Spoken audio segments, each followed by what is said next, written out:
gonna give it 1 minute, guys, and then I'm just gonna go right into it. So whoever is unable to make it will be able to catch it on the stream.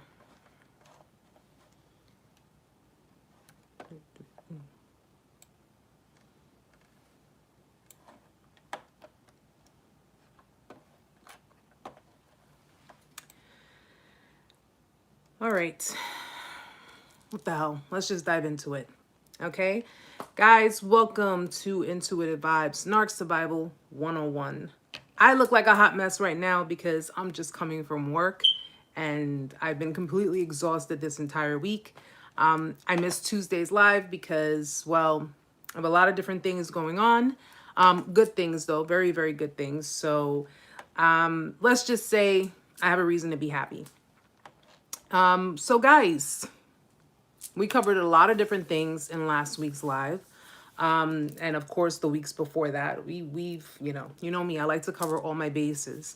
So in this week's live, we're going to talk about a few things I think that would be probably stand out for some of you guys. Hey, Gil, what's going on, hun? Thank you for joining. There's going to probably be a few things that are really going to stick out for a lot of you, for most of you, for some of you. And in this case, we're going to be talking about, well, in today's particular live. Oh, you're welcome, honey. You're welcome. In today's particular live, what I'm going to get into is really more the narcissist when it comes to romantic relationships. All right. Next week, I think I'm going to mix it up like I normally do. But I want to really talk more about the relationships romantically. Because apparently, I mean, you have a lot of people who deal with narcissists in their family. I'm one of them. But you also have a lot of people who deal with narcissists when it comes to romantic relationships. So I think that's what I'm going to just put the primal focus on today. All right. Now, before we get into it, deeply into it, what I want to do is go over some important factors, which are the characteristics of narcissists. I didn't even go into my intro, which most of you know. Welcome to Intuitive Vibes, Narc Survival 101. If you are new, stick around because you might hear something that you need to know. And of course, go through some of my content. If you find it to be useful, be sure to hit the subscribe button so you can be up to date when I put up videos and when I go live. And of course, to all of my returning subscribers, welcome back. It's been a really, really crazy week, guys. So here's the first thing. As far as characteristics are concerned, okay? They present themselves as heroes, all right, with high morals, like they have, high class. And of course, they fake feelings of love to get what they want.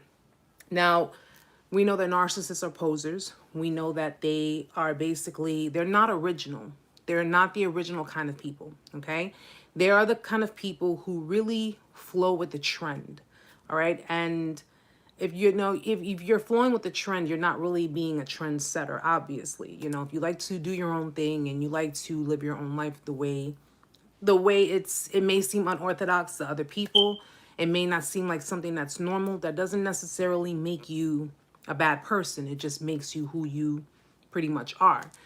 But when it comes to a narcissist, they're about presentation. So they're about portraying themselves as something that they inherently aren't.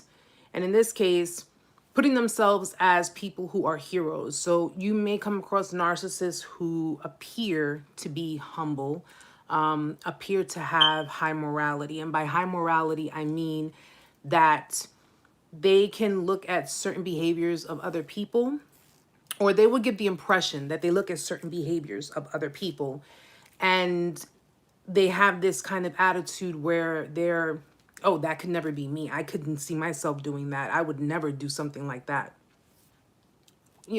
High morality means pretty much where they are the opposite of who they really are. So they're, empathic. They're humble people. They are, people that are selfless, people who have very high beliefs. Hi, Heather. Thank you for joining.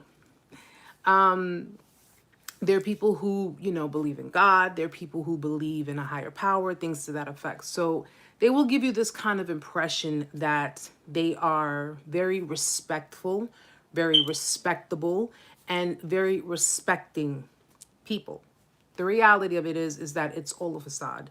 They are neither of those things. All they are, hi sweetheart, all they are people who are pretty much putting on a show. They put on a show because, of course, they love to perform. They love the attention on them. And what better way to do that than to give you the impression that they're a completely opposite person. Bear in mind, guys, this is only done because they can't let you see through their mask. So they can't let you really see what they're truly about. Now, one of the things we have to understand, and this might sound kind of harsh, you know, hearing it, but they're not interested in your love, okay? Anybody who sits there thinking, I need to love them better, I need to love them more, I need to give them more, I need to be able to show them what love is about. They're not interested in that, okay? What they're interested in is your attention. They're interested in supply. They're interested in getting what it is they can out of you. That's it. They're not interested in being in love. They're not interested in your love. They are only interested in what you can provide for them. Like I said, attention, supply, materialistic things, a place to stay, you name it. Anything that they can get out of you, that is what they are interested in. So they're going to fake feelings. They're going to fake love. And what did I tell you guys this is? This is called cognitive empathy, okay? They're faking it. They are not truly genuine people. How can you get a truly... Hi, Jade. Welcome, sweetheart. Glad to see you're here. Heather, this makes sense. Wish someone told me that. Oh, yeah. I mean, listen, you know the saying, if I knew then what I know now, right? And of course, a lot of people say that. A lot of people say it because it's the truth. You know, if you had known in the beginning what kind of person they truly were, you obviously would not have dealt with them. You obviously would not have bothered with them. But of course, they know that. So what do? They put on the mask. They give you the impression that you fell in love with their representative. You fell in love with who they thought you wanted them to be. Because, you know, they're not thinking from a place of they're not feeling from their heart. They're thinking with their mind. That's why they ask you a lot of questions. That's why they want to know more about you. That's why they want to get what you perceive as them wanting to get to know you and become more involved with you is truly them studying you. So when they study you, okay, she likes this, she likes that. Of course, they're going to appease you because clearly, if you want to get something out of someone, you have to appease them. And how do you do that? You learn their likes, you learn their dislikes, you learn a lot of different things about the person. Now I'm talking in the perspective of a manipulator. They learn the different things about the person so they can appease that person, okay? A lot of the time, when you go through a narcissistic discard, it hits you like a ton of bricks. The reason it hits you like a ton of bricks is because the reality of it is that you think at that point in time, they were just hurting you. They weren't just hurting you at that point in time. They were hurting you over time. But because you did not want to see, I mean, we're going to talk reality here, guys, okay? And I'm not blaming you guys for anything. So just let's get that clear. But because you were so enamored with the person and you were enamored with the things that they were doing, you fell for words. You fell for impressions. You fell for things that were not real, okay? Because they were not coming from a genuine space, which is within their heart. You fell for something that they quickly studied and, of course, provided to you. All right. These were things that were just done with intention. It was done with the intention of, if I want to get A, B, and C from this person, I have to do F or, you know, JKL, whatever. You know what I'm saying? Like, I have to do these things to appease this person so this person can give me what I want. If someone comes up to you off the bat and treats you like shit, you're not going to give them what they want. You're going to be like, get the hell away from me. But of course, if someone's coming to you charming and, you know, complimentary, they're complimenting you, they're kind of stroking your ego, because guys, we do have egos too. So let's, you know, we may not be egotistical or egocentric, but we do have egos too. They may be doing all of these things. And of course, it's grooming you. That's what they're doing. They're grooming you. And, you know, they're slowly weaving their plan around you. So, yeah, I mean, you know, what we got to understand is that when it boils down to it, and this is why I said last week, you're not in love with the narcissist. Okay. And if you feel like I can't quite let go, I can't let go. Why am I always thinking about this person? Why is this person on my mind? Why am I feeling this way? That's not love. Love does not make you feel that way. Love does not put you, you know, it doesn't give you anxiety. It doesn't give you fear. It doesn't give you triggers. It doesn't give you any of those things. That is attachment. You're still attached to the person, but you're not in love with them. The fact of the matter is that you never really were. You were in love with something that did not exist. And it's hard to accept that, because, you know, what you felt was genuine. At the end of the day, it's the truth. And considering you were involved, all of you were involved with people who could not be honest with you, who could not give you the truth, who could not be forthcoming with you, you know, we need that dosage of reality. And that's the reality of it. It was not love. It was not love for them. It may have been love for you but you fell for something that was just, it was thought up, you know. You can't, love is not up here. It's up here. Down here, I'm talking about up here. Hi, Thursday, welcome. Now, what else? Okay. Oh, and of course, I mean, we know that they're in it for the attention. They're in it for praise. They're in it for your energy, whether it be negative or positive. Okay, guys, narcissists love attention, love taking your energy, whether it be negative or positive. All right. So if you are constantly being poked and prodded by someone who is clearly toxic, and by someone who clearly is acting like a child, or is just, you know, being really, really petty, it's because any kind of attention that you give to them is satisfactory for them. Now, we as normal people, what kind of attention do we want? We just want that cool, calm, collective kind of attention when we're dealing with someone. We just want love. We want empathy. We want consideration. We want all of the positives. That's what we're aiming for. That's what we're looking for. A narcissist, on the other hand, hey, if I can get the positives, I'm going to take it. But if I get the negatives, I'll take it too, because all I have to do is put the negatives around and turn it back on to you. Hi, Jamie. Welcome.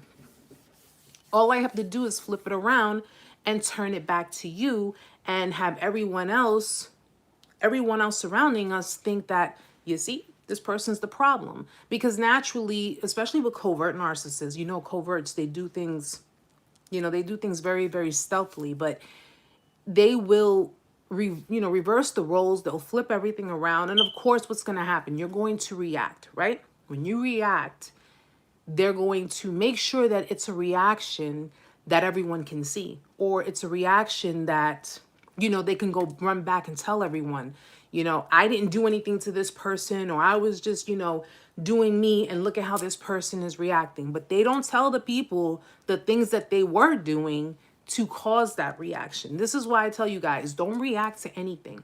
Okay. And if you are going to respond, do not react, because reacting, you'll get overly emotional. You'll get pissed off. You know, different emotions come within you, and that's their main goal. It's to make you appear to be the unstable one. So my strongest advice on that part, when you know they're trying to get a reaction from you, do not entertain it. Just try to ignore it to the best of your ability. Okay, Thursday, I was trying to say hello, empath. I am empathy. We're a lot. Empty twins. City, my YouTube. Okay. Thank you, Thursday. Now, the next one is they will try to smear you if you stand up for yourself, okay? Because you see through their nonsense. You're starting to see through their bullshit. So what happens? When you point out their lies to them, or when you point out certain things to them that they know will reflect on them negatively, what are they going to do? They're going to now, of course, become enraged because now they see that they can no longer control you. They can no longer manipulate you. They can no longer do these things. And why is that, guys? Because you're watching these videos. You're watching these videos. You're looking for the red flags. You're doing what you're supposed to do when it comes to dealing with manipulators or dealing with people who are extremely toxic, because now you're opening up your eyes and now you're seeing things for what they really are.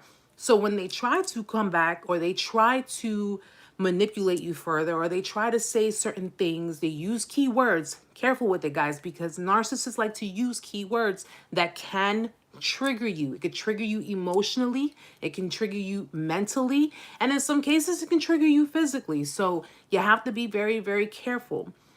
When you guys all know that these types of people are very petty and infantile. And of course, you being adults, you know that you're not going to entertain children, right? You're not going to entertain a child that's acting up, because they want to throw a tantrum. If you're not going to entertain a child doing that, please, for the love of God, do not entertain a narcissist doing it, because it's worse because of the fact that they're adults. They're adults and they're doing this. So just bear that in mind. Narcissists are big adult children. That's what they are. Big man child, big woman child. That's just pretty much what they are. So the best thing to do, again, ignore. And it might be hard, especially for some of you that are just now going through the phases, that are just, because everybody's going through different phases at different times. So for those who are just now going through, let's say you just, went through the discard and now you're going through the motions, this is a key point where you have to have your strength. You have to have strength. For everybody who's going towards the end, where you guys are dealing with your healing and you're walking away from it and it's no longer affecting you, you guys already know what to do with it. But for those who are just now going through it, it is going to be a very, very tough road. But trust me, if you stay the course and you continue doing what you have to do, you're not going to regret it, okay? And I'm guaranteeing you that. You will not regret it. Now, they much like I was saying, they're bullies with the emotional capacity of a child. Awake now. Okay, it says there's a chance that I might have to come in contact with a flying monkey in the next couple of months. It's been 5 years since contact with the narc and her flying monkeys. Any tips? Okay. There's a chance you might have to come. Be restrictive in your communication, okay? Do not say anything. Do not give any information. Do not, if you know that, especially if you know they're flying monkeys, because flying monkeys will try to pose as, I'm neutral, I don't have anything to do with this, I'm not on their side, I'm not on your, I'm just in the middle. No. If you know for a fact that they are a flying monkey, you do not give them any kind of information, personal information. Do not give them any kind of information that is irrelevant to why you are meeting this person, okay? Do not. It's like similar to being in contact with family members of a narcissist, friends of a narcissist, co-workers of a narcissist, anybody affiliated with a narcissist. You do not give them any kind of information whatsoever. If they ask you questions, I'm not here to talk about that. If they say, hey, how you doing? I'm good. So let's get this over and done with. Be very short, be very brief, be very direct, and say what you have to say. Let them say what they have to say. But whatever you do, don't indulge. Don't give more than what is necessary. Okay, Jamie, my ex just recently contacted me after being in 3 months of no contact. I asked her about slandering me, and she straight up admitted that she was a pretty bee and then rubbed her new guy in my face. Jamie, I'm going to get to you with that in 1 second. But awake, don't give them more than what's necessary, okay? Don't tell them anything, because any little thing, any little spark or any kind of like, oh, well, you know, I got a new job. But they're running back and they're telling them everything. So definitely be restrictive, okay? You're very welcome. Okay, so Jamie, my ex just recently contacted me after being in 3 months of no contact. I asked her about slandering me, and she straight up admitted that she was a pretty bee or a petty. I just want to be clear on that. And then she rubbed her new guy in my face. Okay, petty. Duh, you just put it down there. I'm sorry. I didn't see that. Okay, yeah. Yeah, that right there is clear cut. She's doing that on purpose. She's doing it on purpose, obviously, because she's trying to strike a chord with you. She's trying to strike a nerve. I've seen plenty of females do this, where they're trying to make the person jealous. So they will triangulate. They will, of course, if they have new supply, they will try to rub it in people's faces. So I normally advise people do not look at any of her social media. Block her if you can. Block her completely. If you guys don't have children, then you guys have no reason to really contact one another. You have no reason to be around one another. If you're just, you know, ex-boyfriend, ex-girlfriend, I mean, you guys already know how I feel about the whole exes being friends bid. I don't recommend it. I really don't, especially if you have ended things on a very, very bad note. You ended things on a very toxic note. I do not recommend being friends or being associates or keeping any kind of contact with them whatsoever. But I would strongly advise that you block this person. You keep all of your social media private, because if she doesn't have access, then she has no way of knowing anything. And of course, it's like I said, you know, the whole thing with female narcissists, this is their MO. This is what they do, okay? Especially if, I don't know what transpired between you and your ex, but if you guys ended things on a very bad note and, you know, she's just, I mean, listen, she's one of those real petty type of females, then better believe that she's doing all of this just to get a reaction out of you, just to get you all riled up so you can, when you do react, she'll flip it around and have everyone looking at you like you're the psychotic one, you're the stalker, you're the one who's, you know, bothering her. She'll flip everything around, and that's not the case. Your best bet is to withdraw yourself. Narcissists don't like when you withdraw your attention. They don't like when you take away. They only like when you continue to add, whether it be good or bad. So definitely ignore her. And trust me, if you ignore her enough, eventually one of two things is going to happen. Either if she sees that her tactics are not working, she might even take that out on her new supply. Believe it or not, she might take it out on the dude that she's with. Because if she sees that she's not getting to you and she's doing, because you got to think about this, guys. If they're doing all of this work, if they're doing all of this nonsense to try to get some kind of reaction out of you, there must be something there. You know what I'm saying? So at the, even if it's just to poke at you, to poke at your buttons, there is something there. So imagine if you completely ignore it. You're going to set them off where they can actually go into narcissistic rage. And if they have no access to you, what are they going to end up doing? She may end up even taking her shit out on the next dude, where her mask might slip a lot sooner and he's going to see her for who she really is. So it's sad to say it that way. And of course, you know, you don't wish that kind of stuff on anyone else. But at the end of the day, this is the type of thing that these people do.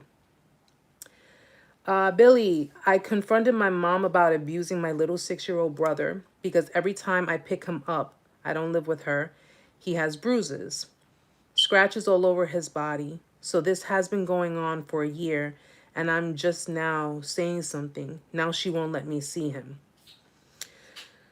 Let's give me a second. I want to cut her off because she's disrespectful, but I'll miss my little brother. Talking doesn't help. She tells me she can do whatever because that's her kid. I don't condone child abuse. Physical child abuse. Obviously, mental, emotional child abuse. I don't condone it. If you are seeing... I was just talking about this last week, guys. in regards to the little boy who was killed by his mom and stepfather in California because they were abusing him, physically abusing him, and just, it was really, really bad.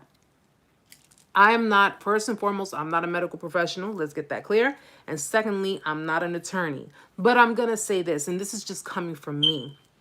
If you love your little brother and you see that this kind of abuse is going on, you have to get him out of that. You have to get him out of that. Do not allow, because, you know, the system itself has really failed a lot of children, has really, really failed a lot of children that have been brought up in abusive homes. And if you have the chance to save your little brother from being completely, you know, I hate saying this word, but I'm going to say it, being completely destroyed, I strongly, strongly advise that you take the necessary steps to get him out of that environment. Because, you know, it's one thing to spank a child, you know, to instill discipline, but it's another thing when you're leaving bruises, you're leaving scratches, you know, you're physically harming a child. And at 6 years old, my son is 13 years old, and he's still very vulnerable. So at 6 years old, that's even more vulnerable. I strongly, strongly think that you need to take the next steps in trying to get your brother out of that situation. And it starts with, I mean, you see everybody pulling out their phones, taking pictures of all kinds, or, you know, videos of people who are going through abuse out there on the streets. My advice to you is to do what's necessary as an older brother or sister. I'm not sure. I don't want to assume because it says Billy, but as an older sibling, older sibling, it is your obligatory duty to protect your younger sibling, okay? And I strongly would advise that you do what is necessary to get your sibling out of that situation. Some people are afraid to confront that because it's like, okay, yeah, you're taking a child away from their parent, but if that parent is an abusive parent, you're doing a child a favor, and you are saving that child. You're saving that child. Y'all know how I am with children, guys, and you guys know that I do not condone child abuse. I don't condone any kind of abuse, but child abuse, no, I do not condone that. So if you have the chance to, you know, get the proper authorities involved, do that. Do that. And she may be mad at you. I'm not going to sit here and say that she's not going to be mad at you. She may be mad at you. She may even resent you. But at the end of the day, she can resent you, but your brother's going to appreciate you way, way, way, way more. You're very welcome, Billy. P. Mac, I'm currently going through this. She's smearing me on social media. Yeah, that whole definitely, Billy, and please keep me posted, okay? Keep me posted, because that definitely, that hits my heart, and I hate to hear about children being abused. So definitely, please do.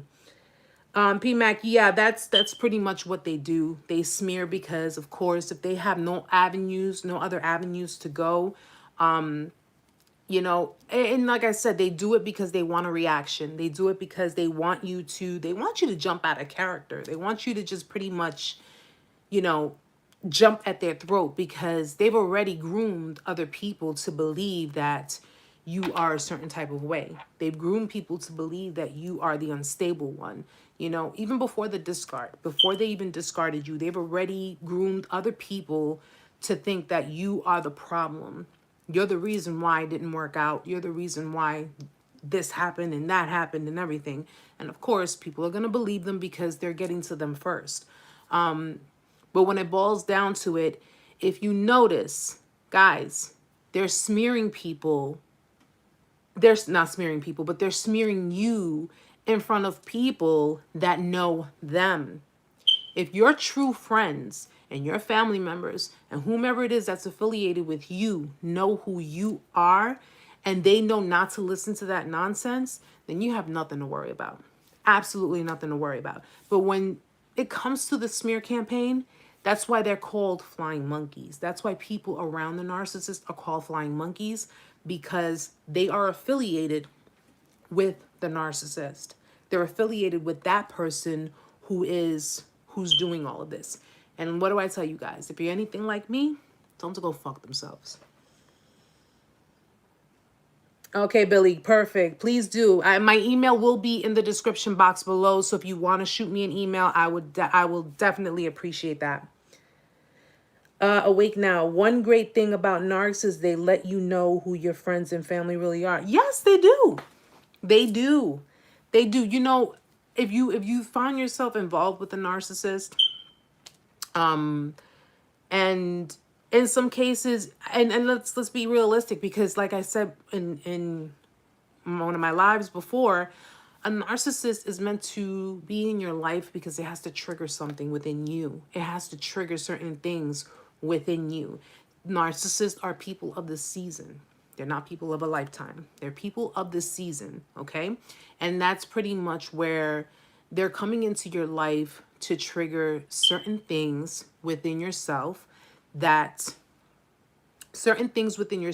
you are supposed to fix within yourself, okay? If you notice, remember when I told you guys that narcissists and codependents, they're similar, except one is empathic and the other one isn't, okay?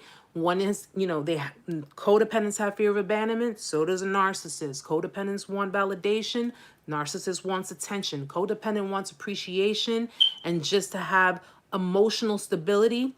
Narcissist wants praise and for you to pretty much just bow down to them. Codependents are toxic in that they rely on other people to emotionally fulfill them instead of them fulfilling themselves. Narcissists are toxic in that they utilize manipulation to get some kind of superficial fulfillment. Anything a narcissist does to get some kind of fulfillment is always going to be superficial, okay? Because if it's not genuine, what is it? It's imitation. It's not real. It's not, it's not from the heart. So obviously, and of course, we know that narcissists are very egocentric, egotistical people. They have this thing about high self-importance. Like, I'm important and everybody in the world has to know that I'm important. Everybody has to not only know that I'm important, but they have to agree that I am important. Where we all bleed the same, the last I remembered. So I think why these narcissists are the way they are is because we've managed to put them on that pedestal. And when you put them on the pedestal, of course, they're going to sit there and look down their nose at you because we put them up there. Believe it or not, we put them up there. But what happens when you take the pedestal away? They fall flat on their ass, right? So that would be the key thing here. If you don't feed into them, if you don't give them what they want, if you don't give them, because in a way you're kind of validating them, if you think about it, like if you are going to their social media or if you're looking at their stuff, if you're doing certain things, you're kind of validating their ego. You're kind of still stroking it if you think about it, because these people are basically taking up space in your head, and mind you, they're not even paying rent to be up there. So why give them that? Why give them that? And they know, they intuitively know, because they know what they've done. They know everything that they've done to hurt you and put you in the position that you're in. So naturally, what's going to happen when everything's said and done, your mind, you're just you're mind fucked. And what happens? You're basically chasing after them. They know the game. This is not their first rodeo, guys. And that's something that we got to really understand. PMAC, that's exactly what she's doing. She's telling people that I'm everything that she is. Yeah, they play the victim. You're the bully. They're the ones who are the victim. You're the one who was toxic. They're the ones who were understanding and loving and loyal, and they gave it a shot, and they couldn't be with you anymore because you were just being too, you were just being so many things that they just couldn't handle it anymore. You're unstable. You are, and of course, if you notice, again, these are all people who know them. Because the people who know you, the people who've been in your life, the people who know what you're about, if a narcissist were to go to them and try to recruit them as their flying monkey, those people who know you and know what you're about, they're pretty much going to tell the narcissist, you're out your fucking mind.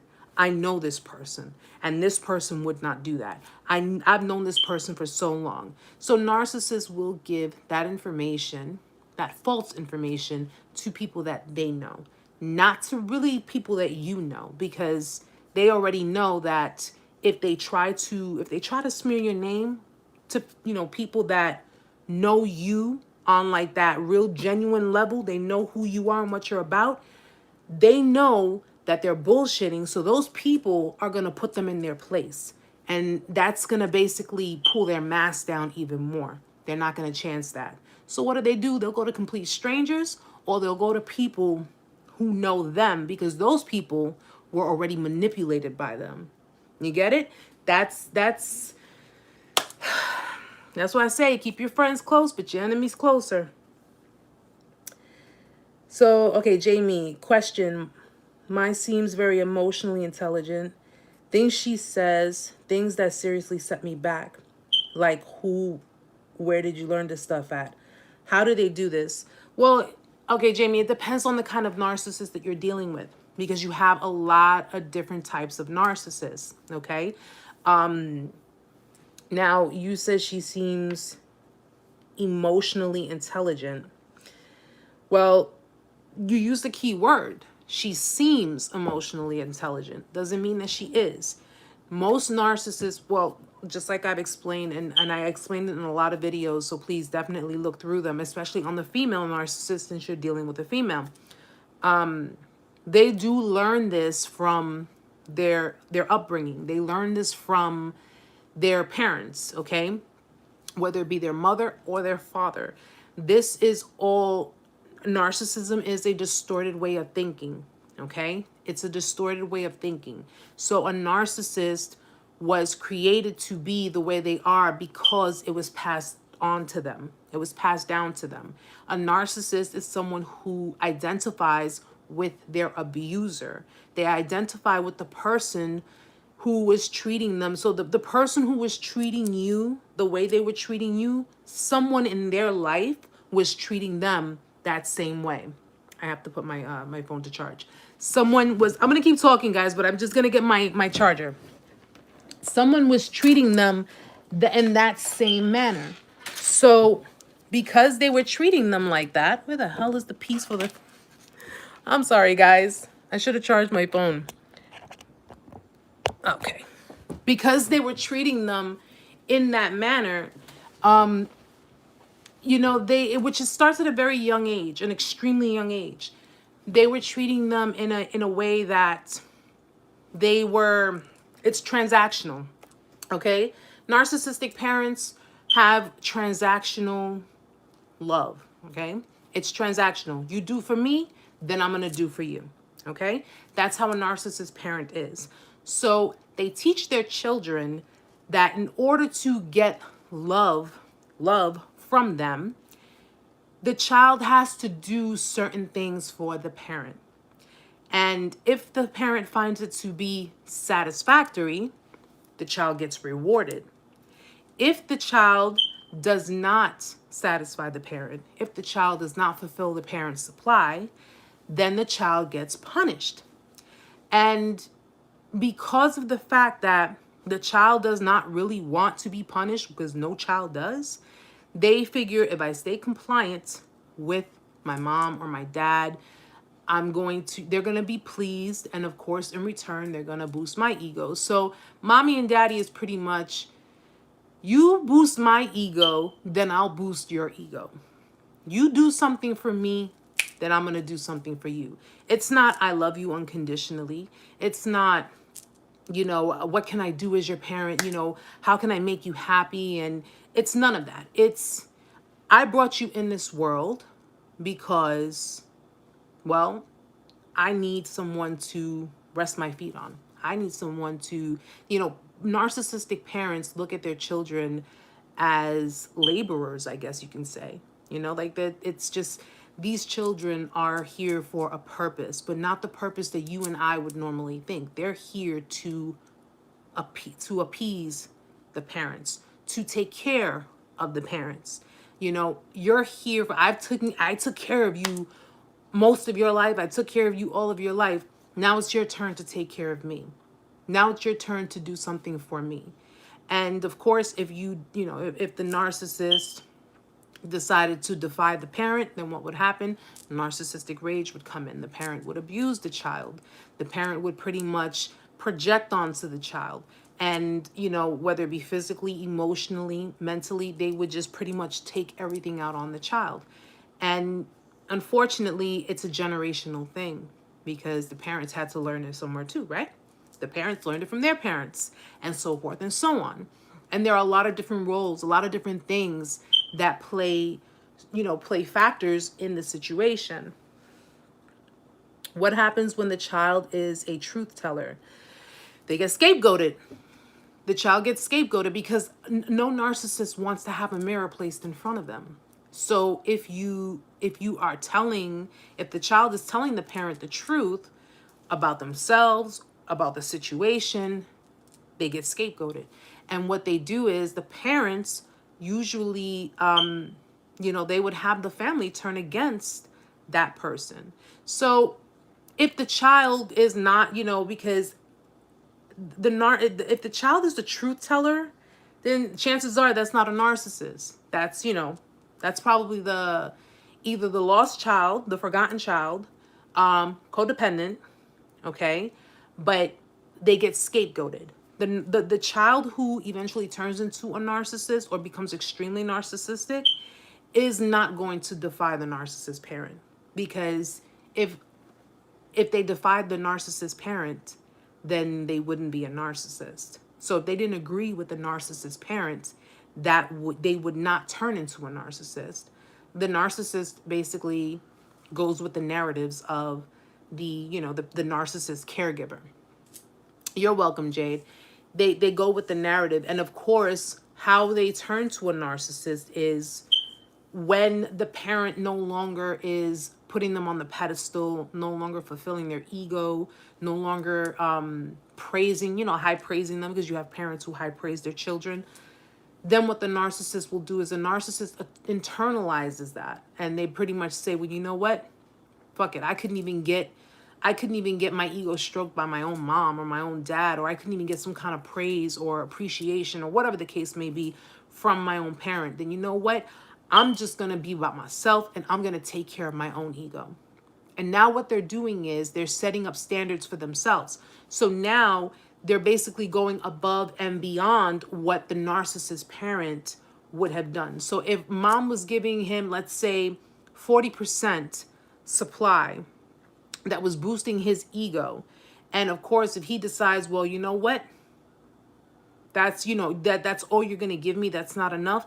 Now I have to go and take it up a notch and just do it myself, because this is why a lot of narcissists are very proud and very arrogant people, because they've done so much to boost their own ego. They've done so much to work on whatever, because that's toxic. That's just straight toxic. I'm sorry. But they have worked so hard to get themselves to that point of having that high importance, incepting that in their mind, because that's all a fucking illusion, guys. Incepting it in their mind that they have this whole demeanor of, I know I look good. I know I'm important. I know I have, I have entitlement. I have, pretty much everything that a narcissist embeds. They've embedded so much within their own brain, and this is brainwashed bullshit, because their parents were being straight assholes with them. We're gonna be honest. We're calling spades a spade today, okay? Their parents were being straight assholes with them. And because they don't know empathy, because their parents didn't teach them empathy, their parents didn't teach them feelings or emotions, that's pretty much shut off. So anybody who's a narcissist, they are capable of having empathy, but because their parents shut it off, and they pretty much said, well, you know what? I'm just going to be a bitch. I'm going to be an asshole. I'm going to get what I want. I don't have to give anybody anything, because ain't nobody do anything for me. Nobody gave me anything. So why should I give anybody anything? And because their parents manipulated them so much, in the interim of that manipulation, the parents got what they wanted out of that child. The child is pretty much like, well, mom and dad did it, so why can't I do it? You know what? Fuck it. I am going to do it. And you got yourself a narcissist. Guys, all these narcs that you got involved with, Yeah, thank their parents. Thank their parents, because their parents are the reason they're that way. We don't become who we are without some type of influence, without some type of enforcing. We don't become the way we are, okay? We choose, however, because a lot of us, remember I told you guys, some people are weak-minded, some people are strong-minded, okay? If I'm a codependent and if I was raised by a narcissist, but I have empathy, I'm the caregiver. I'm the one who just wants love and affection and attention and just, to have that. That's because I chose not to identify with the abuser. I identify with the abuse, but I do not identify with the abuser, because though the abuse hurt me and it made me, and I'm using this as an example, the abuse hurt me and it made me feel the way I do to where I am codependent, it was still wrong. And I'm conscious enough to know that it was wrong and the person who was doing it was wrong. You do have people that grow up believing that this is normal. Well, mom and dad projected onto the child that they were bad kids, that they were, they were the problem. Just like the narcissist projected onto you that you are the problem. Something is wrong with you. You're the reason it didn't work. You're the toxic one. That's what mom and dad did to them. And instead of them staying to themselves and saying to their parents, no, this is not me. This is not my fault. This is not who I am. What do? They become just like them. They become just like them. So, like I said before, guys, you're not dealing with the actual person. You're not dealing with the person that they were meant to be. You're dealing with someone who not only had their identity stripped from them, but their parents projected themselves onto them. They're walking with the identity of either the parents or the caregivers, whomever raised them. They're walking with the identity of these people.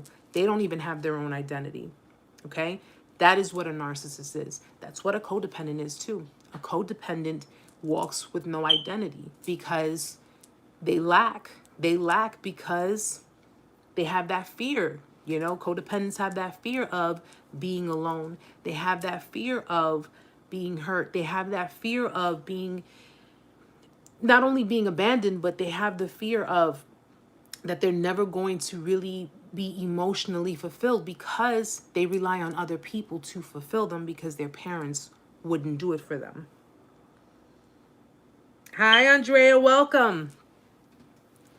So just remember that, guys, if you find yourself dealing with people like this, if you find yourself dealing with narcissists, sociopaths, and in some cases psychopaths, but I think psychopaths really run more along the lines of mental illness, like the higher on the spectrum, the more it's like a real severe mental problem. But keep that in mind when you're dealing with someone. If you know they may be a narcissist, you're dealing with someone who was in their life that was extremely narcissistic or suffers from NPD, and they were abused by it. But like I said, I don't side with narcissists, guys. I don't side with them. So we're all adults here. Okay, just remember that. Jamie, that's perfectly fine. Keep working on it. Keep working on it. It takes work. It takes work. Just the fact alone that you were able to say that you are codependent and you were able to say that you're working on it lets me know that you acknowledge, and now you're taking accountability and you're going ahead and you're doing the necessary work.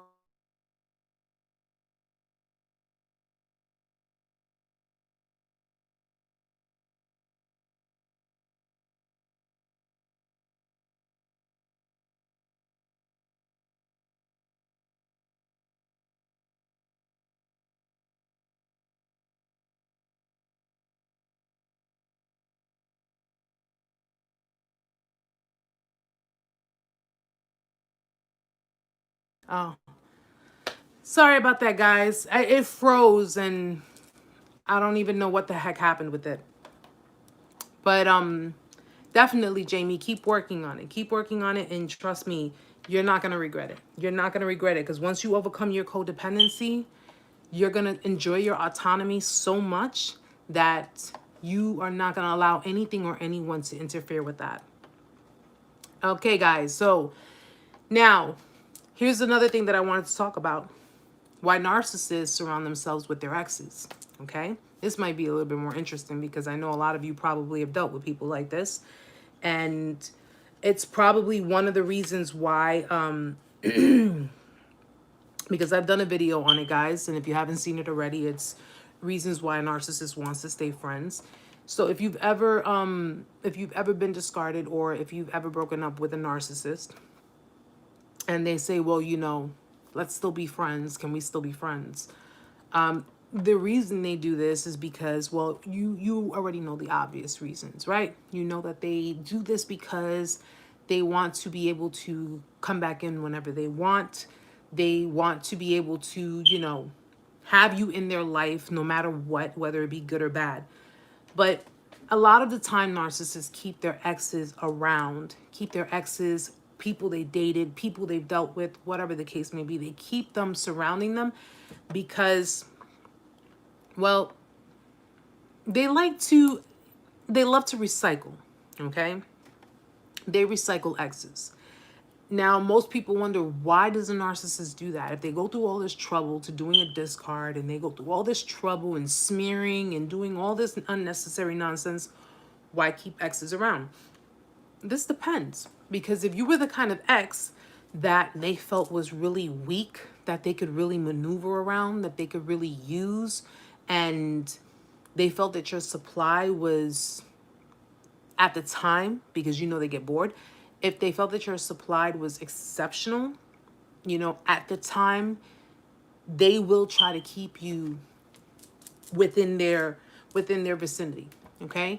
Because let's face facts, we know that they get bored easily, okay? So either if their supply is running too low, or they're getting bored with what it is that's going on around them, what are they going to do? They'll try to contact you. Or, you know, if you are dating someone who is friends or has a lot of, like, you know, exes as friends, you know, not to say that they are narcissists or they're narcissistic, because, I mean, you know, people do maintain friendships with their exes. But if you are dealing with a narcissist, you know they're a narc, and you know that they have exes, they have people that they dated within their vicinity, within, you know, within their surroundings. You have to, my strong advice, leave it alone. I won't even say be careful with it. Leave it alone. Andrea, my ex-narc once asked me if I would look him up if we broke up. And I said, no, I don't look back. Good. Good. Very, very good. Well, mine did, you know, mine said if it didn't work out that, you know, we could still be friends. And I, at the time when I was asked, I was like, I don't befriend exes, you know, I don't befriend them. I don't keep them around me. And at the time, you know, I made it clear that if, you know, we don't have to be enemies, but we're not going to be friends. And when he did ask me in the end, at the end of it, well, you know, well, he didn't even ask me. He just told me, if you can't accept my friendship, then, you know, I'm like, well, I guess I can't accept it. I mean, because I won't. I don't. That's just, you know, how everything went down was really bad. But at the end of the day, I can't be friends with someone I don't trust. Okay? So it doesn't really matter. We have broken up cordially. If we had broken up based on neutral grounds, that may have been different, you know, but considering the circumstances and considering that the trust has been obliterated, if I don't trust you, why am I going to be friends with you? Like, you know, I trust my friends, and I have very little friends. I don't have many friends. I have associates, but I don't have many friends. So if I don't trust you, there is absolutely no reason for me to be friends with you. There is no reason for me to be anywhere near you. And I mean, I can't be, if I got to watch my back, I'm not doing that. I'm not. That's just a, and guys, if they tell you, you know, let's be friends, after everything you did, after that disrespect, everything, You want to be friends? Some people will do it. Some people will do it. If you know, you have people that are extremely, and I'm not trying to, I'm going to use, for lack of a better word, weak, because they think that being friends with a narcissist will at some point, you know, the narcissist will realize and, you know, maybe fall back in love with them, or maybe change and see that, you know, they're meant to be together, and all that bullshit. And I'm sorry guys, but it's bullshit. You know, if your ex tells you, let's be friends, listen, if you guys did not break up on very cordial grounds, or if you guys just didn't, like, you know, hey, listen, we're not a good fit romantically, but we're good as friends, cool.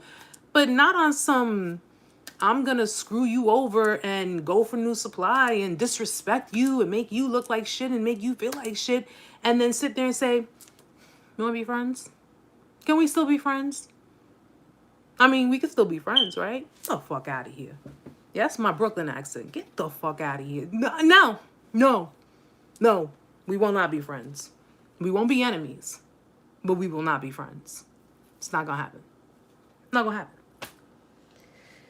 Awake now. My ex-narc kept her exes around so that she would have access to his family. That's like, my kept her exes so she would have access to his to the family. Really? I mean, you know, one thing I never understood. Yeah, Andrea, that's the, you know, no trust, no friendship. I mean, listen, I can't be around people I can't trust. I know. The minute you show me the first time why I can't trust you, that's it. Because my perception of you is completely different. It's completely different. Do not, you know, do not for a second think that because I've been a kind person and I've been a respectful person and I've been, you know, a sweet person, because I am. I'm all of those things, guys. I really am. I'm not, you know, I get emotional because I know that when you guys tell me your stories, it's like, oh, I want to do bad things to certain people, but I can't do that. But yeah, I strongly do not advise. Don't be friends with people. If you can't be friends with people that you don't really know and you can't even trust them, imagine being friends with someone who completely disrespected you and degraded you and discarded you like you were trash. You know, like if you gave them, you tried to give them love and you know, attention and affection and respect, and you did all of these things, and that's the part that killed me most. It's like, you do all of these things and yet you get looked at like, you know, like, yeah, like you're a pitiful piece of trash sitting on the, you know, on the in the gutter. It's like, wow, really? Really? That's what you thought of me? That's how you looked at me? That's how you perceived me? You know, after all this time, after everything. And unfortunately, well, I should say fortunately, those tables turn, guys. They do turn. They do turn. And I'm going to tell you right now, when those tables turn and they are forced to eat the same things that you were forced to eat, I better not hear that one of you took the plate off the table. You let them eat it. Let them eat it like you had to eat it. All right? I'm not saying wish bad on them. Don't do that, you know, because of course you wish bad on people. What are you doing? You're manifesting that in your own life. I'm not saying that. I'm saying when the table turns, that means that their karma is coming to them, and you better let them have it. Don't let them tug at your heartstrings. Don't let them say, oh, you know, I'm sorry. You know, because they're going through something in life. No, you let that karma hit them. Okay?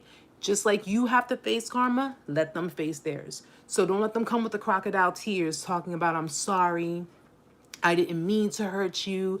I didn't mean to do this. I love you. Let's make it work. Let's try this. Let's try. No. Something don't sound right. No, something don't sound right. You must be going through something for you to come and bite the bullet and talk to me, little old me, the one that you threw me on the side like I was nothing.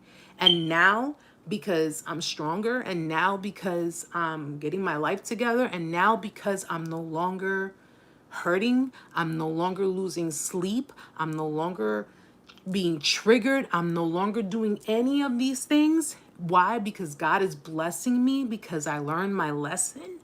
Now you want to come with your tears and say, I never meant to hurt you. I never meant to do these things to you. They did mean to do it. They just meant to get away with it. Yes, Andrea, in time, karma will knock on their door. Awake now might get wrapped up in their karma if you try to say, yes, exact. Thank you. Awake. Thank you. Let them face what they have to face. Don't feel bad. Don't feel sorry. Okay? You had enough empathy. You carried enough empathy with you the whole time. It's okay, girl. Be apathetic for a second. Go ahead. Okay? Let your apathy flag fly for a little bit. You know, let it fly for a bit and let it, and you know something, at the end of the day, I don't even think God is going to get mad at you. I don't think God's going to get mad at you. He's going to be like, you know what? Just let me handle him. God says, vengeance is not yours. It's mine, right? So let him handle it, and you just do what you got to do for you. And if it means you turning your back, you got to turn your back, guys. You got to turn your back. People will take your kindness as weakness, and they'll take your vulnerability as weakness. They'll take it as, you know what? You loved me once. You loved me and you cared about me so much. All this, you know, you once loved me. Keyword. Loved. Loved. Past tense. Okay? That's what it is. So don't fall for that. Don't fall for it, guys. Don't get involved, but don't fall for anything either. Thank you, Andrea. Because you know what? I'm like, like I said, I'm a very I'm apathetic. Oh my gosh. I'm starting to be that way now, but I'm a very empathetic person, you know, and I give people the benefit of the doubt. I tell people, this is what it is. This is who I am. Love me for who I am. And, you know, that's just it. I love peace, harmony. I'm a chill person. I'm a Capricorn. I'm an earth sign. I'm a chill person. Okay. I don't bother nobody. I don't do anything to hurt anybody, you know, viciously hurt anyone or smear anyone or do anything like that. But when I hear about bullies, it irks me. It irks me so much. It really, really does. It's like, I don't want to bust the windows out of his car. That's how bad it is. Like, you know, when I hear about these girls or even these guys going through it, it's like, yo, I'm like, dude, just buy me an iced coffee and I'll whoop her ass for you. That's me. I don't know about you guys, but that's me. So yeah, you know, they recycle exes because, of course, exes were prime supply. So this depends if the ex was a codependent. Normally codependents are prime supply because codependents obviously kind of latch on to the narcissist. So they're just like, you know, like, I need you, I need you, I need you. And I'm willing to do anything to gain your love, to gain your attention, to gain your affection. And of course, a narcissist is going to take that and they're going to run with it. So they're going to look at the codependent like, yeah, you need me. You need me because you're afraid of me leaving you. You know, they like that control. So if they're dealing with an ex that was a codependent or that is a codependent, chances are they're going to try to keep them in their circle because the codependents are like, I don't know, like when you go to a bakery and, you know, you see all these really, really good sweets, but there's like that one shelf or that one casing that has like the most edible sweets. Like you just look at it, you can't help it. You got to buy it. That's how a codependent is to a narcissist. They can have so much supply around them, all these sweets around them, but the codependents are the ones that get put in a very, like, a big case in a high shelf because the codependents are the ones that they know fear abandonment. They know fear, you know, being left behind. They fear not being loved. So what do codependents do? Codependents overplease. They're people pleasers. So they'll continuously give and give and give and give and give. Okay, which also, guys, I want to help you understand the difference because a narcissist love bombing and a codependent, two different things. Okay, it looks very similar because love bombing is when they're, you know, putting you on the pedestal, they're complimenting you all the time, they are, you know, buying you things, they're doing all kinds of stuff, you know, and a codependent person would do that too. But a codependent person would do it because they're not realizing that it's more attachment than it is love, even though it is love. But they're doing things based on, I'm just doing this for you because I want to do it because I care so much about you and I love you. And, you know, they want to give. Codependents feel the need to give, because they were given that role at a very young age to be a caregiver. Okay, they were given that role to be the one that manages everything and takes care of everybody and just people pleasing. That's what a codependent does. The narcissist, on the other hand, is doing it with an agenda. They're doing it to give you the impression, the false impression. So when push comes to shove and it comes time for everything to flip around and that mask comes off, you got to pay back everything that they've done for you. All right? Because everything they've done for you will not go unnoted. They will note everything that they have bought you, everything they have gotten, you know, they've done for you, everything they've said, every compliment they've given, everything that they have done will not go unnoted. A codependent just wants to be appreciated. That's it. And that's where they get the emotional validation, by knowing that you appreciate them, by knowing that you know, you're there for them. The only problem that a codependent has, they lack self-love. Narcissists lack self-love too, but a codependent lacks self-love that they rely on another person to fulfill them. And unfortunately, that's where a lot of people mess up. And that's where a lot of people get really, really hurt. Now, they also keep them around to keep control in the ex's life. Oh, yeah. Andrea says, yep, they'll remind you of it. Mine did. Yeah. They keep notes of everything, because when that time comes to collect, they're going to, well, remember when I did this for you, and we went here, and I paid for that, and I bought this, and I bought that, and I got you this, and I got you that. And it's like, really? Really? So I didn't know we were keeping score. I didn't know we were keeping score of the things that we got for each other, or, you know, we were competing with one another, because narcissists are very competitive too, guys. They're competitive people. They'll be competitive with their own friends. They'll be competitive with their lovers. They will be competitive with their family. They're very competitive people, okay? They will try to outdo you in whatever it is. They'll try to outdo you just to prove to themselves that they're better than you, or they're better than everyone else. Alicia says, yeah, I was there as a codependent, had an alcoholic father, and that's where I learned it. Yes. Alcoholism plays a very big role. Drug abuse plays a very big role, because of course, if you have parents who are, you know, are alcoholics or are drug abusers, naturally, these parents are not in the right mind frame to even be connecting with the child, to be connecting with their children. There's no control. There's no discipline. There's nothing. And when it comes to parents who are alcoholics, chances are there's a lot of abuse in the household. So, you know, and of course, you know, when you have parents that are involved in these types of things, more than likely, they were very inconsistent with their children. So even if the parent was still living in the home with you, they were inconsistent with you on an emotional level, on sometimes maybe a physical level, because if you have parents who are alcoholics, a lot of the time they'll spend their time outside, drinking, hanging out, doing whatever, not really spending time with the children, not connecting with the family. You know, I'm pretty sure there would be a lot of domestic violence going on. So definitely, I mean, again, it can create a number of types of people, be it if it's narcissist, sociopath, codependents, psychopath. So just remember, guys, these people who are in your lives, or in anybody, you know, in people's lives, can create different types of people. It just depends on how these people internalize their abuse and how they relate to their abusers. Okay? So if you guys have had parents who were narcissists, sociopaths, psychopaths, alcoholics, you know, or even suffered some form of mental illness, if you are completely opposite on the spectrum, if you're completely opposite of these people, then you clearly have chosen a very mature path. You've clearly chosen a very stable and steady path, because you decided this is not right. You saw through it all, and you decided that you're not going to let it affect your life. Unfortunately, you have people in this world who don't see it your way, and they may never, maybe not in this lifetime, they may never see it that way.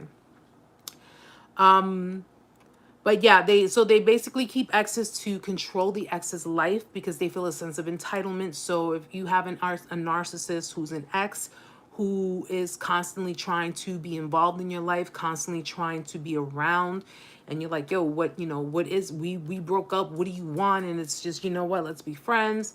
Again, with that let's be friends bit, because they want to see what's going on. They're nosy. They want to know what's going on. They don't want to lose control. All right. They don't want to lose control. And of course, it brings me to my next one, which is it's to continue to use and abuse you, okay, for your resources, whatever resources that may be, whether it be sex, whether it be money, hell, a place to stay. You understand? They continue to, because if you continue to, and especially for you guys, if you guys manage to go back and forth, different cycles, like say with the same person, if they know that they can just say or do certain things that'll, kind of melt your heart and make you feel kind of bad and say, all right, fine, we'll give it another shot, I never really did get over you. Don't fall for that shit. Please don't fall for it. Don't fall for it. Let me tell you something. If your narcissistic ex hits you up, hit me up first. Okay? Hit me up first. I'll be the first to tell you. Okay? I'll be the first. If you say, Erica, listen, this person's calling me. No. Send them to me. Or give me their number. I'll call them. I'll call them. They're not going to like you afterwards. I'm just going to tell you that right now. Okay? But then again, you don't want them to like you. You want them to leave you alone. So you give me their number. I'll talk to them. All right. So guys, one last part and then we'll be pretty much done with that. Yeah. I mean, listen, if they hit you up, say, listen, I have someone I need you to speak with. I'll tell them. I have no problem with it. And of course, if you have narcs, ex-narcs who have tried to hoover you, who have tried to suck you back in, be very careful, of course, guys, because they will use different types of tactics to try to hoover you back in, okay? Which can include, I'm in the hospital. I got hit, I got into an accident. They could be lying about it too. I got into an accident, I'm in a hospital, just to see how you would respond, of course, to see if you are, maybe see if you still have feelings for them, that you would consider, going out to see them, or, whatever the case may be. They're big liars, so you got to be very careful with it, okay? But if they see you moving on, of course, they're going to try to hoover you, all right? They'll, again, with the all right, we can't be together anymore. I get it. I understand and I respect it 110%. I respect your decision. We can't be together. We can't be in a relationship. But can we just at least be friends? I mean, we don't have to do anything but just be friends. It's all what you say. What you say goes. I will not cross any boundaries. I will not do this. I will not do that. If you, whatever the case may be. Hell, you don't even have to give them your phone number. You don't even give me your phone number. Give me your email address. I'll email you, okay? No, don't do it. Do not do it, okay? If you leave one little crack open, if you have a crack in the wall, what happens? That's how rodents get in. That's how roaches get in, okay? That's how vermin gets in. All it needs is one crack. That's it, just one crack. Because the minute you give a narcissist one little crack, you know what's gonna happen? Over time, may not happen right then and there, guys, because they know that you're expecting it. They know you're expecting it right then and there. So it's not going to happen right then and there. Over time, they're going to slowly. Narcissists, let me tell you something. They're very patient. They're very patient in what it is they're trying to achieve. They can be very patient. And over time, while they're just slowly trying to get through that crack, they're still entertaining their supply, guys. So don't think for a second, because they're trying to hoover you back in and they're trying to be friends and they're trying to do all this, that they're not entertaining other people, that they're not entertaining, because remember, they need supply.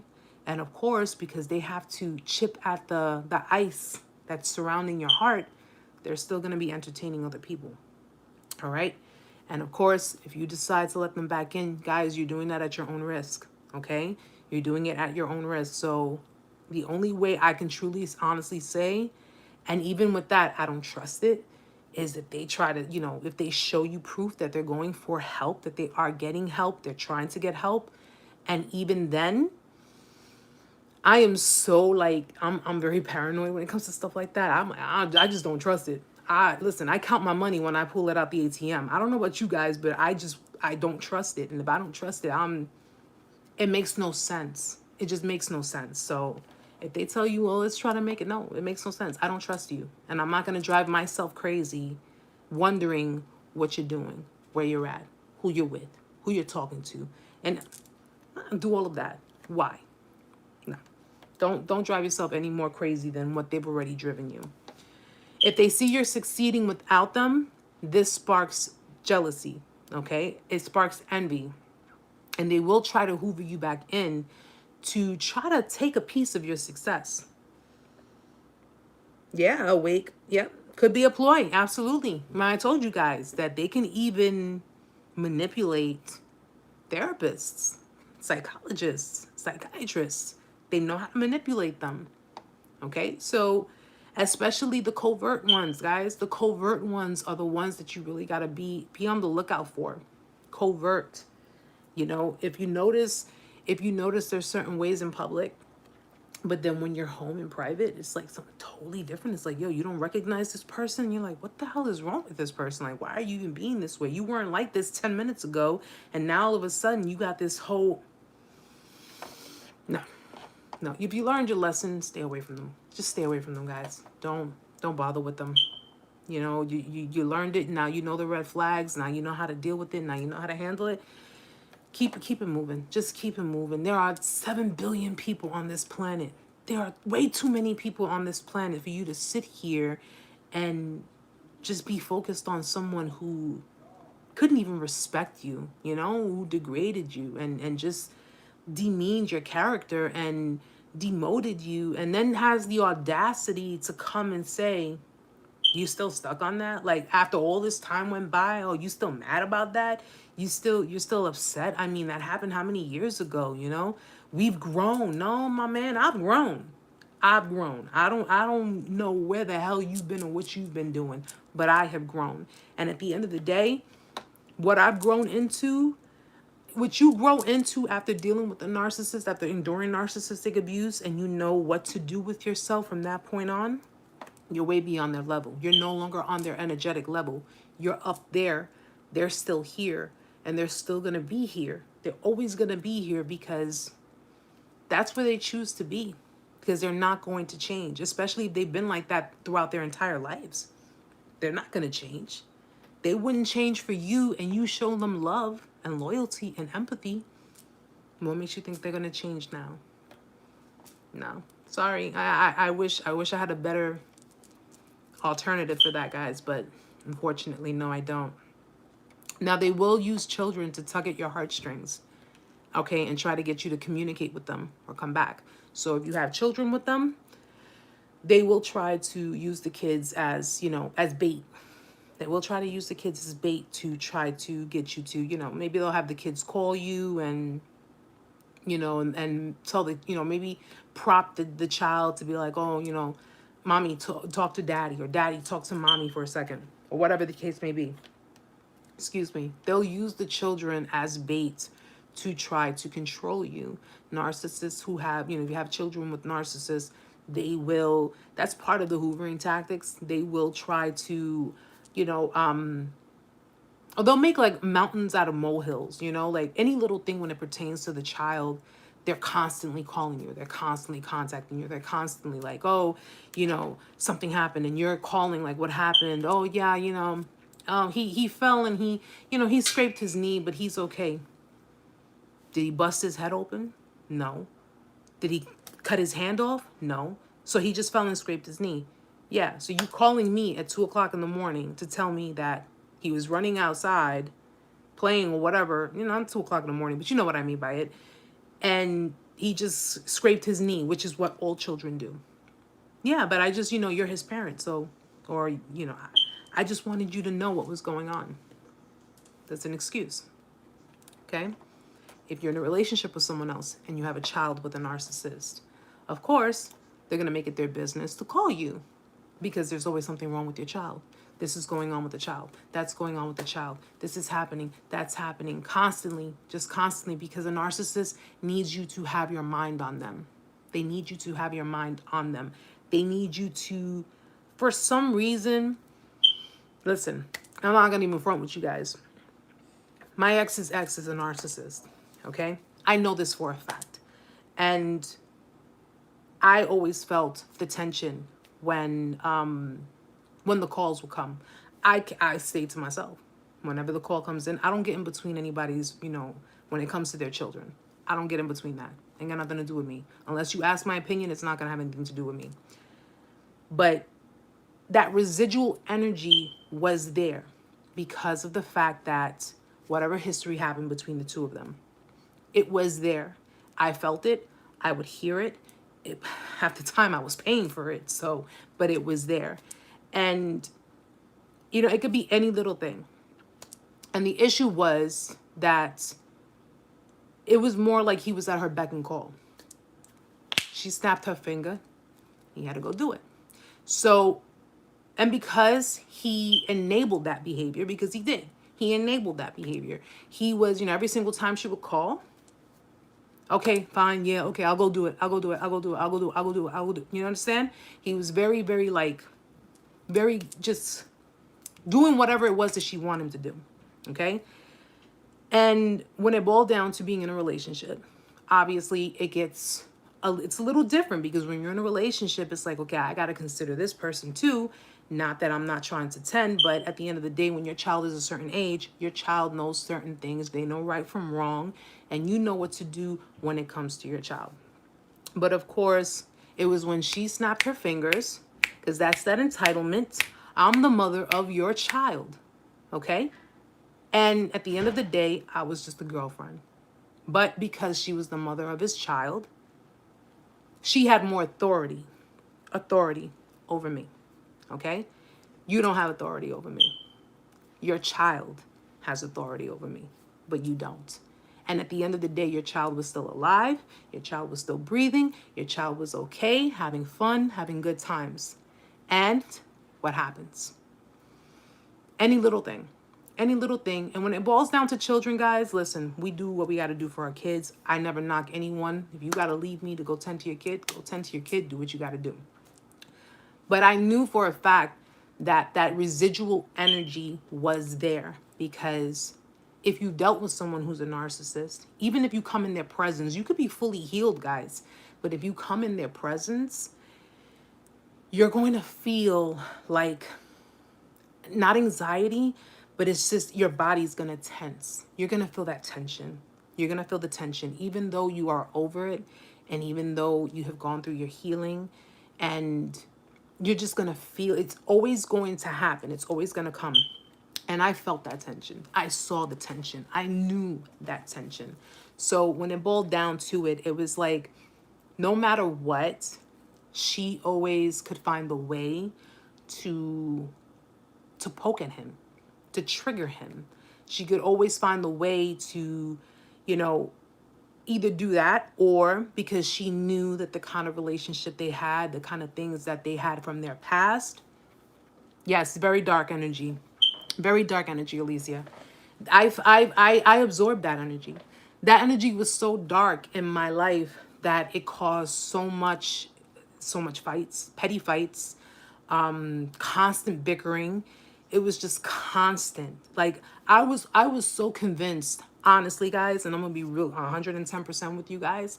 I was so convinced that somebody was throwing black magic or doing something, because that's how bad it was. It went from being bliss to being completely toxic.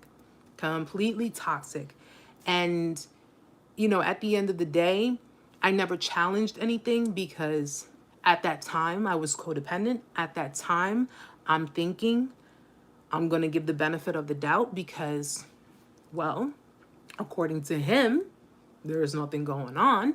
So we all sit there and we give the benefit of the doubt, there's nothing going on.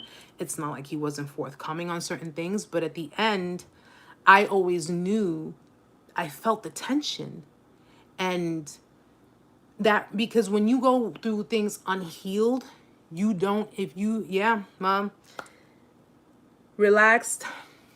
I don't know. I don't know. You know what I'm saying? But when you go through things in your life and you don't heal certain issues or certain traumas, especially with people that you are either forced to be around, or you at some point consistently come around, that energy still surrounds you. Those feelings still surround you. And what ends up happening is You end up taking it out on someone else. You end up hurting someone else because another person still has an effect on you. Another person still has an effect on your energy. So you could be in a totally new relationship with someone, and the minute that person calls you out of the blue, whatever the case may be, you are already instantly just being brought back. No matter how many, you're just brought back. You can see their name on the phone, you're brought back to it, you know? Instead of dealing with it, that person, you wind up taking that negative energy and bringing it to someone else. Absolutely. And that's exactly what happened.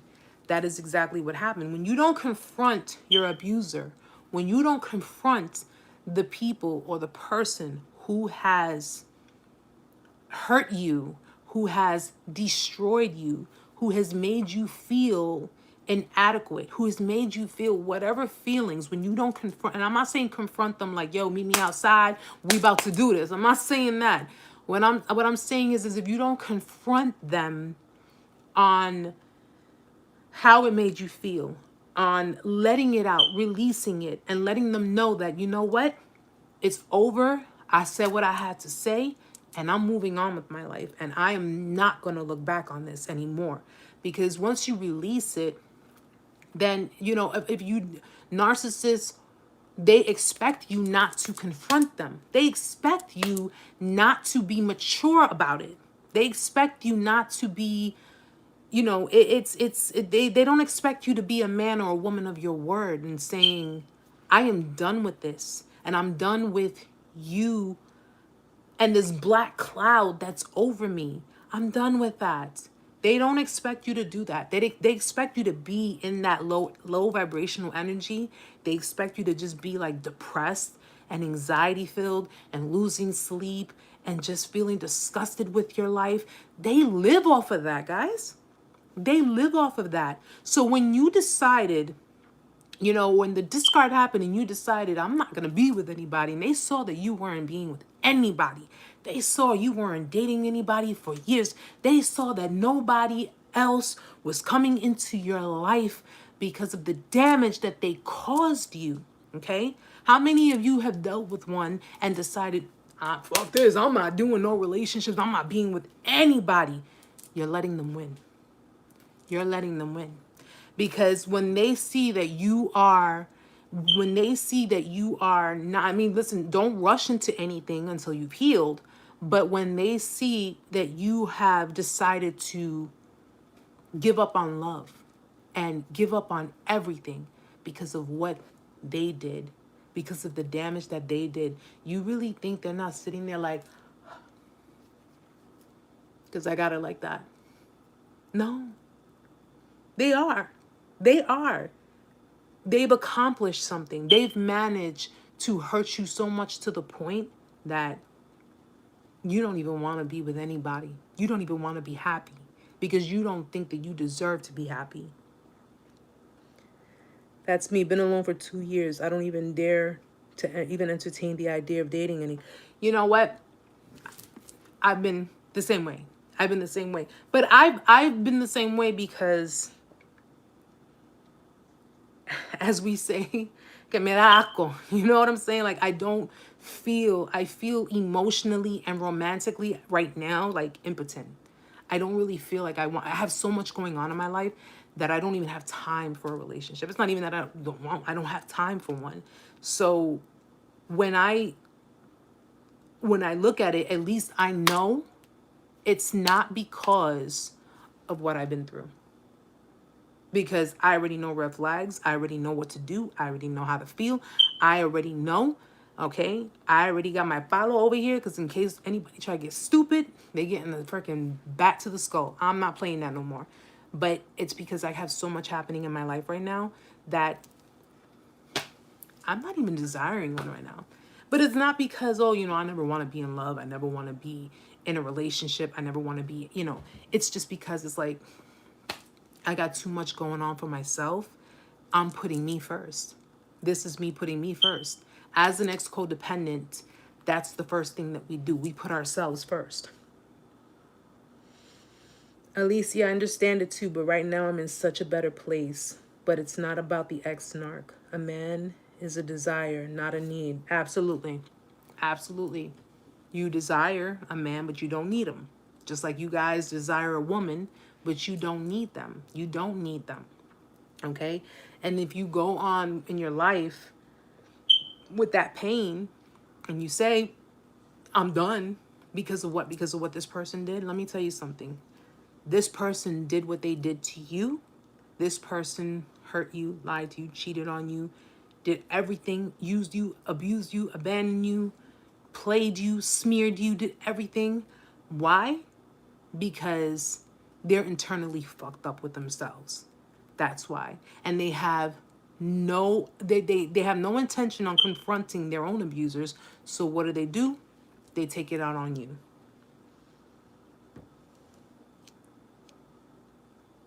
Yeah, it's so funny. Yeah, relax. It's true.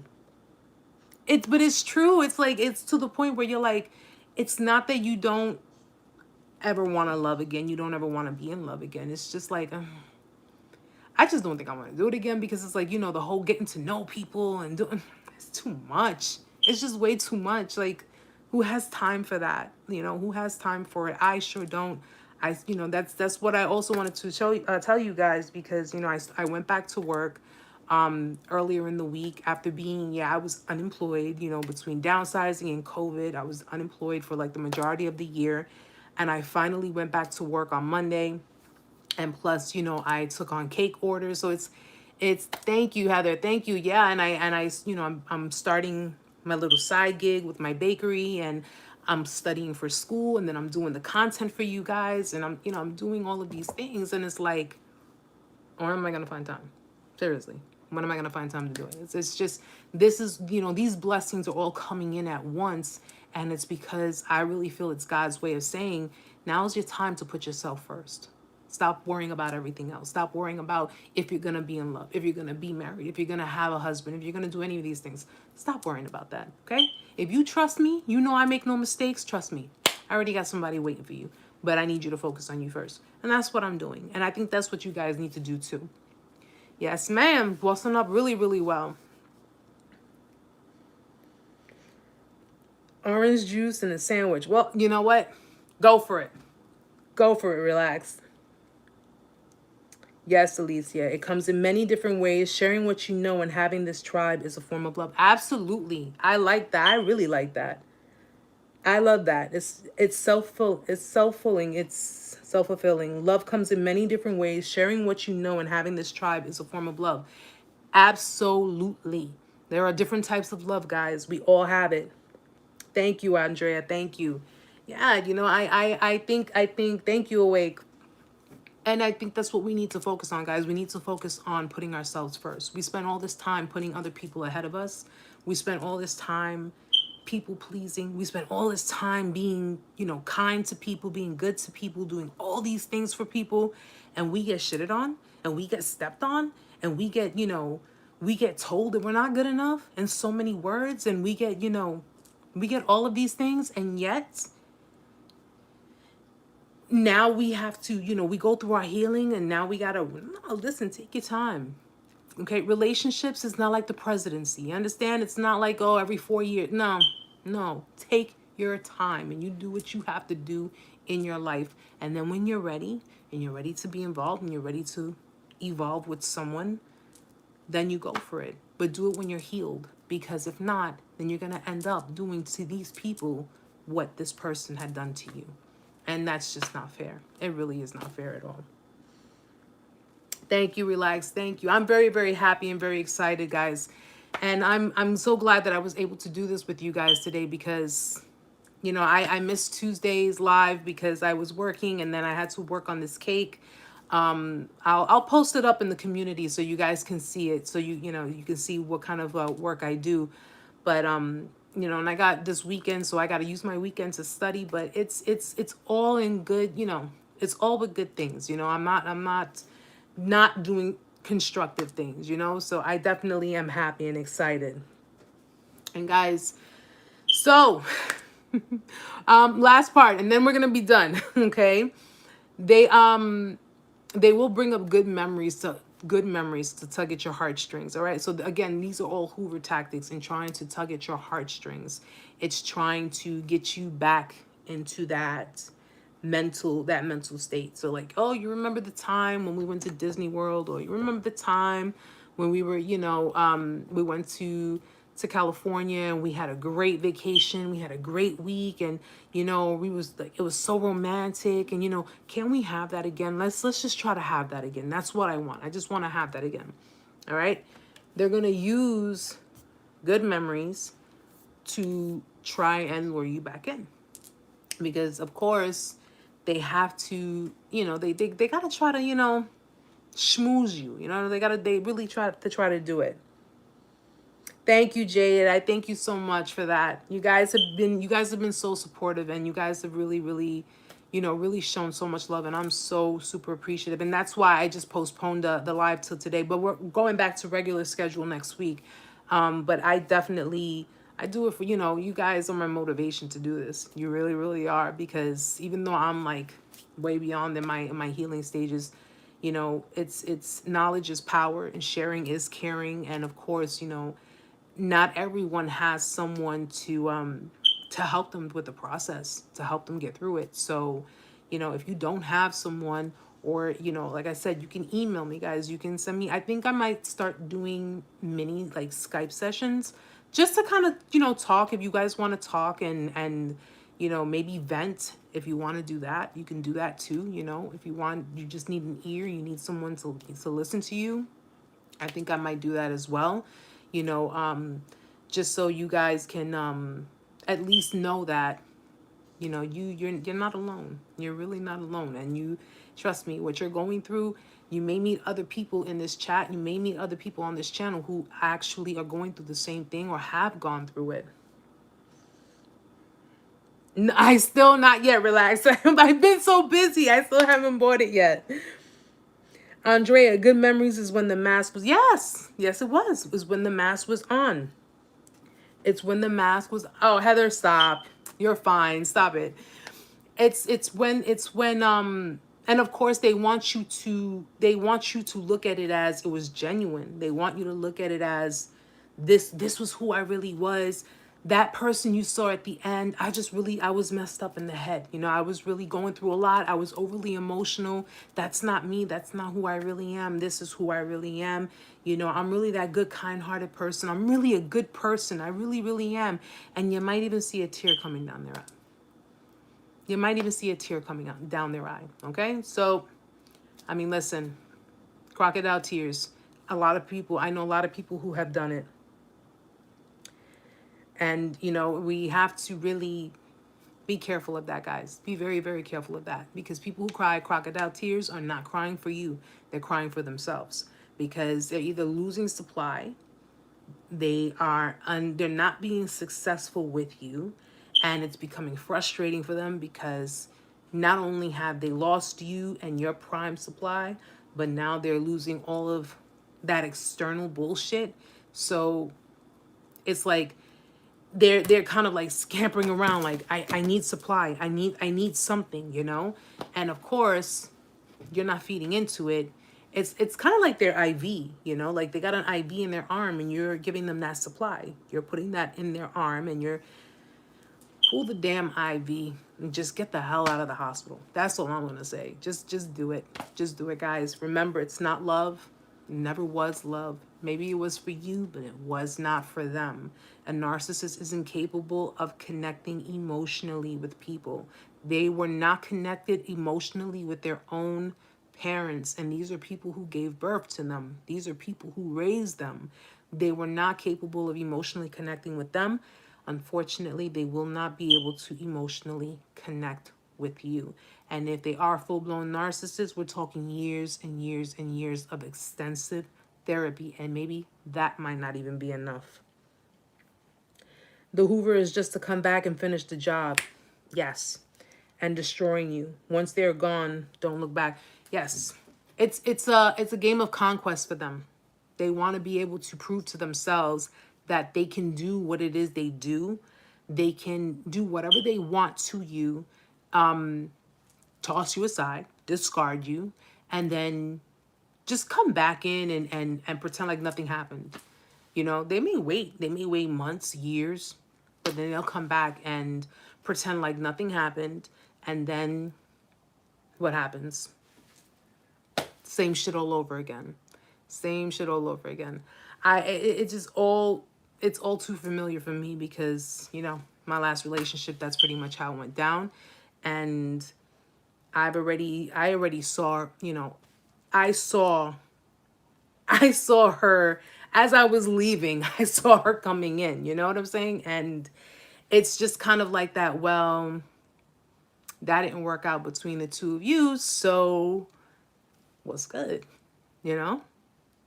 But at the end of the day, I mean, listen, if you listen to my sip chat, I don't hold anything back from you guys, because at the end of the day, I'm not afraid to admit that I am a survivor, and I'm not afraid to admit that I've been through it. I've been through the roller coaster. I've been through the motions. I've been the emotional punching bag. I've been the one who had to eat it all. I ate it all. And all the while, the same person for whom I was paying the price was the same person that got the red carpet rolled out to her by his entire family. And like if nothing, it's like if nothing, because he decided to stay, you know, in contact with her and continue. I mean, listen, I don't know if they dabbled, don't care, quite frankly. Wouldn't be surprised if they did, but at the end of the day, I saw things for what they really were, and that was what helped me to disconnect. I had to see everything to know. And I'm glad I looked. I'm glad I was nosy. Yes, I was nosy. And I looked and I saw certain things, and certain things I did not like, certain things that probably would have put me in jail, but I decided not to do it. And I decided to just walk away with my dignity and my pride intact and just let that toxic bullshit be that toxic bullshit on that side. Not my monkeys, not my circus.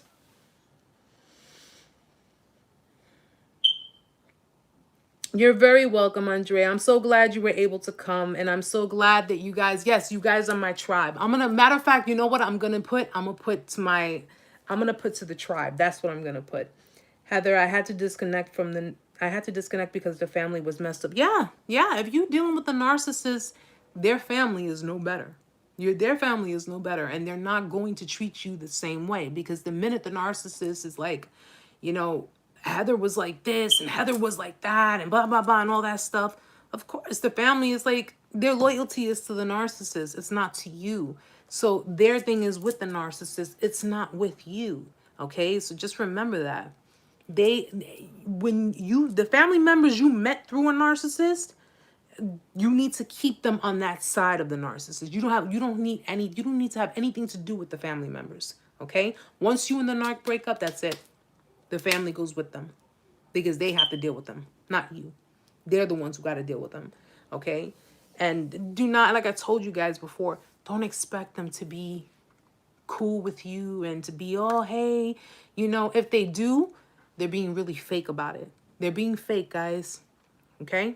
Because if you are dealing with a narcissist, they come from a family that has narcissists. And as fake as your narcissist was, their family is even faker. Yeah. Oh, yes. Sometimes the whole family are narcissists and the narc smears your name to them. Absolutely. If there's one narc, there are more. Leave them alone. Yes, absolutely. Leave them be. Don't bother with them. Do not bother with them. Don't reach out to them. If you see them in the street and they say, oh, hey, Alicia, how are you? I'm sorry, do I know you? Do I know you? Yeah, you know. Oh, no, really? Oh, because I could have sworn when everything went down the way it did, I didn't hear one word from you. I didn't hear you saying anything. You didn't bother to reach out to see how I'm doing, and now all of a sudden you know me? You know me now? No, I don't do fake. I don't do fake. The most I do fake is maybe my extensions, okay? But I don't do fake. They were all narcs. My ex, the sister, the brother, and the mother. Yeah. You gotta understand that it was something you experienced, and how you really, you gave me your story, and you know, I commend you because you're a very strong person. Believe it or not, you are a very strong person because you are still, you're trying to make it better for yourself. You're trying to make the best out of a very bad situation, and that it takes a lot of strength to do that. So just know that everything that you have learned, you know, you need to apply that into your life in creating stronger boundaries, creating stronger, healthier relationships, learning to decipher red flags, learning to, you know, say, I deserve better. I don't need this. I don't deserve that. You don't deserve me, because that person did not deserve you. Okay? And if you know that you are, you know, if you're a God-fearing woman, and even if you're not, because I'm not going to put, you know, religion into this, but if you know you're a good person and you have good intentions, then keep the course on that. Stay the course on that. Do not identify with your abuser. Okay? Don't identify with your abuser. Identify with Heather.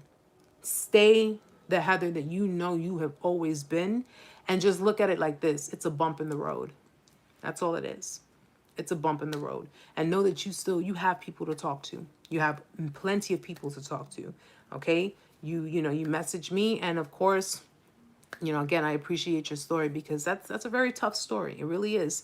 But you'll get through it. You will definitely get through it. You're very welcome, sweetheart. You're very welcome. So guys, whew, it's a good chat. This was a really good chat. I really enjoyed it. And I got to share a little something more with you guys. I don't know if I'm going to get any heat for it, because apparently I got different people creating fake accounts that like to follow me, that like to watch me, that like to message me, that like to do all these things. And, you know, if I'm going to get heat for telling the truth, well, I ain't lied before. I'm not going to lie now. Relax says, I could just imagine how you felt. I mean, if I would. You know what? Relax. You want to email me? Please do so. You know, and yeah. Yeah, I mean, if you want to email me, please do so. And like I said, if you guys, I mean, if you know, it's going to be limited, but if you guys would like for me to do, I could set up like, you know, Skype, and you know, just to talk, you know, vent, let it out. If you need advice for anything, I'm here, you know. But if you guys want to, definitely, Heather, I emailed you, so I'm going to set up a Skype account, and I'll put it in the description box when I do. And, you know, just to sit and talk, because, you know, I don't know what stages you are in. I don't know what phase you're in, but at the end of the day, I'd rather you get through it than not, because you feel like, you know, no one would really understand you, or no one really wants to listen, or no one really can listen. You know, I mean, listen, we're here for one another, and that's what it needs to be. We need to be a support system for one another. Okay. It's not just about, oh, you know, me. You know what I'm saying? Like the whole purpose of this is, it's about helping one another, helping each other get through it, being selfless, and really, you know, getting through the motions together.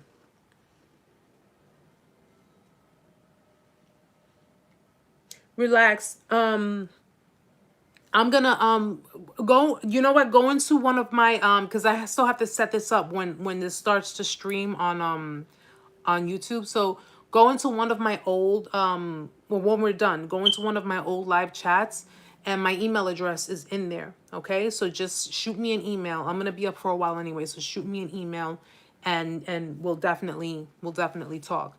And what I'll do, guys, when I set up the Skype account, I'm gonna put it in the description box of this this live stream, so you guys will well, actually, you know what? I think what I'm gonna do, let me retract that for a second. You go into my email, all right, and you can send me a personal message through my email, and then I'll give you the Skype account information. I don't think I want to put Skype publicly, and then I'll just have like a bunch of different people. Not that I, you know, but I mean, I'm this is for serious inquiries, serious people only. So, you know, I can't just leave my my information out there like that. I don't need any more fake accounts hitting me up, and I don't need anybody trying to, you know, do anything crazy. So I'll leave the email address. You send me a personal email, guys, and then I'll give you the Skype information. And we'll just, you know, set up a couple of sessions just to sit and talk. You know, no charge, nothing. It's just me lending an ear. All right. And I'll try my best to help you in whatever way I can. All right. So this will be my my due diligence, my giving to the community, giving back. That's what I'm here for. And you're very welcome, Alicia. Guys, I'm so glad that you guys are here. I'm so glad you guys came. I'm so glad that we were able to get these things out and we were able to, you know, just let loose and talk and just release, guys. Release that energy, release it all. Okay, Jade, you know, Jade, I want you to send me a message so I can give you the Skype info, because Jade has been with me since I first started this channel. She's been with me, and I would definitely love to speak with you, because you've been one of my real big top supporters. So I definitely appreciate you. And but guys, whew, it's been almost 2 hours. 9:53. It's almost 2 hours. But yes, so you guys can vent, you guys can let it out, and you guys you're amazing. You guys are all amazing. Thank you, Heather. Thank you so much.